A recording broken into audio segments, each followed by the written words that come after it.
India জোট সমর্থিত রামনগরবাসীর দুর্দশা রয়েছে, কারণ তাদের বিধানসভা উপনির্বাচনে কাস্তে হাতুড়িতে ভোট দিতে হবে আর লোকসভা নির্বাচনে হাত চিহ্নে ভোট দিতে হবে। ফলে তারা আবোল তাবোল ভোট দিয়ে কংগ্রেস সিপিআইএম কে জলাঞ্জলি দেবে। সোমবার ৭ রামনগর বিধানসভা কেন্দ্রের অন্তর্গত রাজনগর স্কুল মাঠে আয়োজিত জনসভায় এই কথাই বললেন পশ্চিম ত্রিপুরা আসনের বিজেপি মনোনীত প্রার্থী বিপ্লব কুমার দেব। তিনি কংগ্রেস ও সিপিআইএম এর উদ্দেশ্যে বলেন, ভারতীয় জনতা পার্টির বক্তব্য বিজেপির কাছে আগে থেকেই দুই রতন রয়েছে, তাই রতনে রতন চেনে, আর রতনের দরকার নেই। বিপ্লব কুমার দেব আরো বলেন, কমিউনিস্ট হাওলাত করেছে হাত চিহ্নকে, কিন্তু সেই হাত জামিনে আছে এবং কংগ্রেস নেতা রাহুল গান্ধী এখন জামিনে আছে, আর কমিউনিস্টদের ত্রিপুরার জনতা জামিনে রেখেছে। তাই তাদের হিম্মত হয়নি লোকসভা নির্বাচনে পশ্চিম আসন থেকে তাদের প্রার্থী দাঁড় করানোর। তাই তাদের প্রায়শ্চিত্ত করার প্রয়োজন। তাদের কারণে ত্রিপুরায় বহু মহিলা পাশবিক লালসার শিকার হয়েছে, বহু মানুষ খুন হয়েছে, রামনগরে মারপিট হয়েছে, মানুষজন বাড়ি ঘর ছাড়া হয়েছে, জোর করে এলাকার তৎকালীন কংগ্রেস প্রার্থী সুরজিৎ দত্তকে পরাজিত করা হয়েছিল।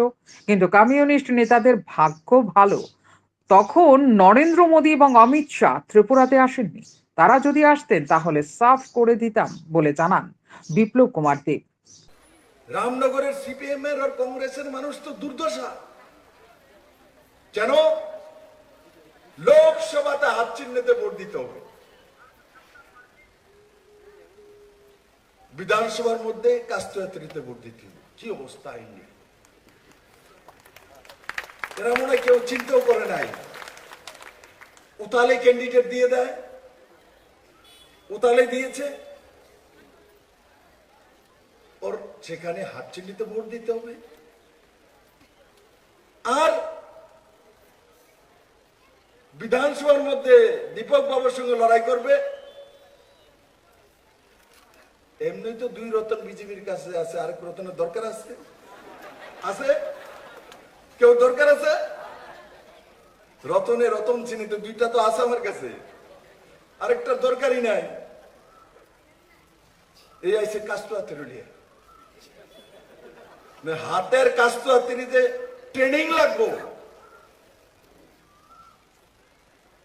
দীপক বাবু এত চিন্তা করেন কেন? এরা আবল তাবল ভোট দিয়া কংগ্রেস আর কমিউনিস্টের জলাঞ্জলি দিব, চিন্তা করেন না।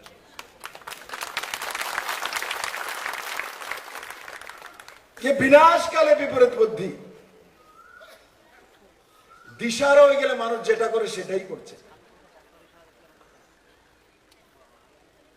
দিশাহারা হলে মানুষ যেটা করে এটাই করছে। কংগ্রেসের নেতা রাহুল গান্ধী বেলে আছেন, জানেন কি? কোর্ট থেকে বেল ৫,০০০ কোটি টাকার কেলেঙ্কারি। আর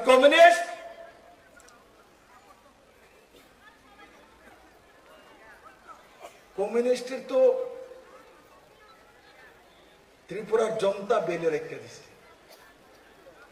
ত্রিপুরার জনতা কমিউনিস্টকে বেলে রেখেছে, তার জন্য হিম্মত নাই কাস্ট্রাতের চিহ্নে লোকসভা দাঁড়ায়। তার জন্য হাওলাত করেছে হাত চিহ্নকেও, সেও ৫,০০০ কোটি টাকার বেলের মধ্যে রয়েছে।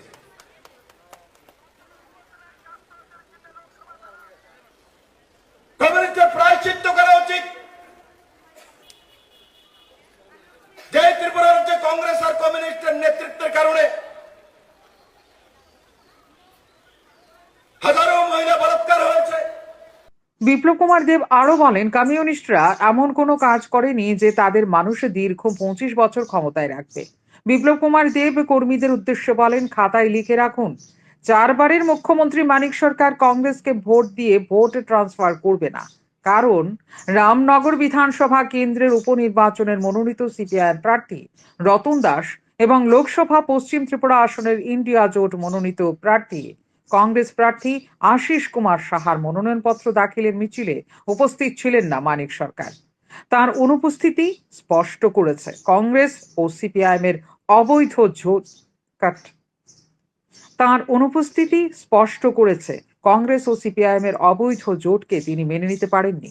তিনি কমিউনিস্টদের উদ্দেশ্যে চ্যালেঞ্জ ছুড়ে বলেন, যদি হিম্মত থাকে তাহলে মানিক সরকারকে দিয়ে রামনগরে একটি বক্তব্য দিয়ে দেখানোর জন্য, এবং মানিক সরকার রামনগর এলাকায় এসে বলুক হাত চিহ্নে ভোট দিয়ে পশ্চিম ত্রিপুরা আসন থেকে আশিস কুমার সাহাকে জয়যুক্ত করার জন্য। মাথা খারাপ? কখনো এই কথা বলবেন না মানিক সরকার। এভাবেই ইন্ডিয়া জোটকে কাঠগড়ায় তুললেন বিপ্লব কুমার দেব।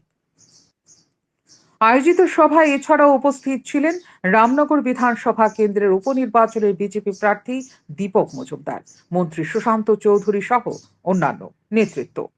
সান্দন টিভি।